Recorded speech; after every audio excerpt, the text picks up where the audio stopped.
Voici le nouveau billet de 10 € lancé par la Banque centrale européenne. Doté d'une nouvelle robe graphique et de nouveaux signes de sécurité, ce billet, dont les temps tirent davantage sur le rouge, est la deuxième coupure d'une nouvelle série de billets baptisée Europe, censée être plus difficile à falsifier. Toujours avoir un temps d'avance sur la contrefaçon, donc au bout d'une dizaine, douzaine d'années, il est d'usage de renouveler le billet, d'introduire de nouveaux signes de sécurité, de sorte qu'on renforce encore la confiance que les gens peuvent avoir dans le billet. Côté design, le nouveau billet reprend celui de l'ancien avec quelques ajouts technologiques pour le rendre plus sûr et plus résistant. L'innovation majeure est l'apparition d'un visage, celui d'Europe, une princesse de la mythologie grecque. Ce billet sera également plus durable que le précédent. Un billet de 50 € ou de 100 €, on le sort quand même moins souvent que le billet de 5 € ou 10 € qu'on peut utiliser pour acheter sa baguette. Donc ils sont beaucoup plus fréquemment manipulés, donc ils ont un risque de s'user beaucoup plus vite. Et avec ce vernis qui les rend un tout petit peu plus épais, il y a une protection, notamment aussi contre la salissure. Et donc ils sont supposés durer plus longtemps. Au total, 4,5 milliards d'exemplaires du nouveau billet, dont 1,11 milliard de coupures imprimées en France, sont mis en circulation.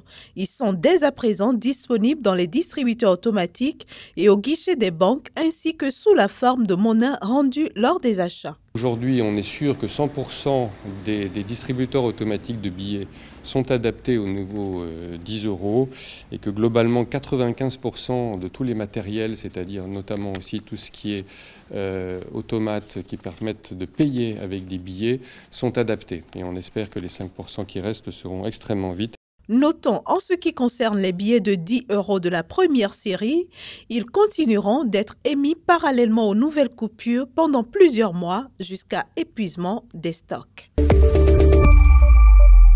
20 millions d'euros, voilà le montant que coûte au quotidien Air France la grève des pilotes entamée le 15 septembre dernier. Une perte qui devrait peser lourdement sur les résultats financiers du groupe et contrarier par la même occasion le retour à l'équilibre escompté pour la compagnie cette année. Alors qu'elle était au plus bas fin 2011, avec une perte nette de plus de 800 millions d'euros, Air France a su remonter progressivement la pente en lançant un vaste plan de réduction de coûts, ce qui s'est soldé par près de 8000 suppressions de postes. En 2013, les activités de la compagnie ont généré un chiffre d'affaires de 25,5 milliards d'euros. Mais le chemin du retour aux bénéfices est néanmoins encore lent, car sur cette même période, 349 millions d'euros de pertes et une dette nette de 5,35 milliards d'euros ont été enregistrés. C'est pour pallier tous ces problèmes qu'a été créé le projet de développement européen de la filiale low-cost Transavia, projet que dénonce le syndicat des pilotes. Une sortie de crise est cependant vivement souhaitée pour arrêter la saignée et permettre à la compagnie d'amorcer un nouveau décollage dans un contexte concurrentiel féroce.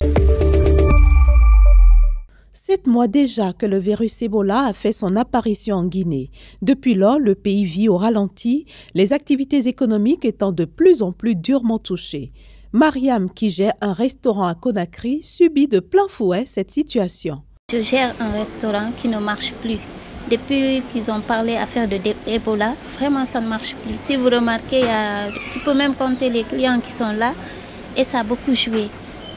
Les gens ne comprennent pas, les gens ne viennent plus manger parce qu'ils ont peur. Dans les hôtels de Conakry, la clientèle se fait aussi rare. On est presque à 0% d'occupation. J'ai 50 chambres dans cet hôtel par exemple et il n'y a que 2 occupations. Et c'est des compatriotes sénégalais qui n'arrivent même plus à payer. Donc, parce que les frontières sont fermées, il n'y a pas d'avion. Compagnie aérienne partie, frontières fermées et le virus Ebola qui continue sa propagation. Autant dire que Conakry n'est pas prête de retrouver au plus vite une vie normale. Les quelques employeurs qui tiennent encore bon espèrent un geste du gouvernement. Les employés qu'on a aujourd'hui à l'hôtel, et les salaires, ce n'est pas exclusivement pour eux, ce n'est pas comme en Europe. Ils sont les soutiens d'une famille.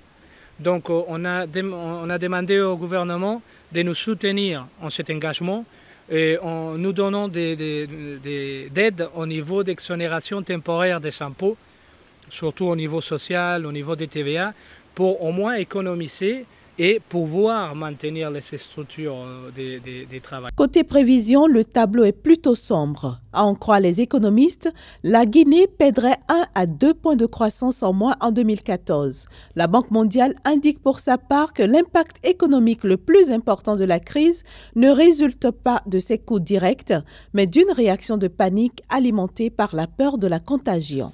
Vivement donc la fin de l'épidémie pour que reprennent les activités économiques dans ce pays classé parmi les plus pauvres en Afrique de l'Ouest. 10% en 2 semaines. Les prix du cacao ne cessent de grimper ces derniers jours, malgré le fait que l'offre soit plus élevée que prévu. Jeudi à Londres, ces prix ont atteint le plus haut niveau depuis mi-mars 2011. Ce même jour, à New York, la tonne de cacao a valu 3 399 $, atteignant ainsi son maximum depuis fin avril 2011. À l'origine de cette situation, le risque que le virus Ebola atteigne la Côte d'Ivoire, le plus grand producteur mondial, et entrave la production. La Côte d'Ivoire, qui représente 40% de l'offre mondiale de cacao, partage en effet une frontière avec le Libéria et la Guinée, 2 des pays les plus touchés par l'épidémie. Des pays qui fournissent habituellement la main-d'œuvre à la Côte d'Ivoire au mois d'octobre, où commence la récolte du cacao. Toute apparition du virus dans ce pays, qui, avec le Ghana, représente 60% de l'offre mondiale de cacao, entraînerait à coup sûr une augmentation spectaculaire des prix qui pourrait même doubler au dire des spécialistes. Les tarifs actuels intégrant déjà une prime de risque, il est à souhaiter que soit évitée toute perturbation dans le transport et tout manque de main-d'œuvre dans les 2 plus grands pays producteurs mondiaux de cacao pour garantir une certaine stabilité des prix à la prochaine récolte.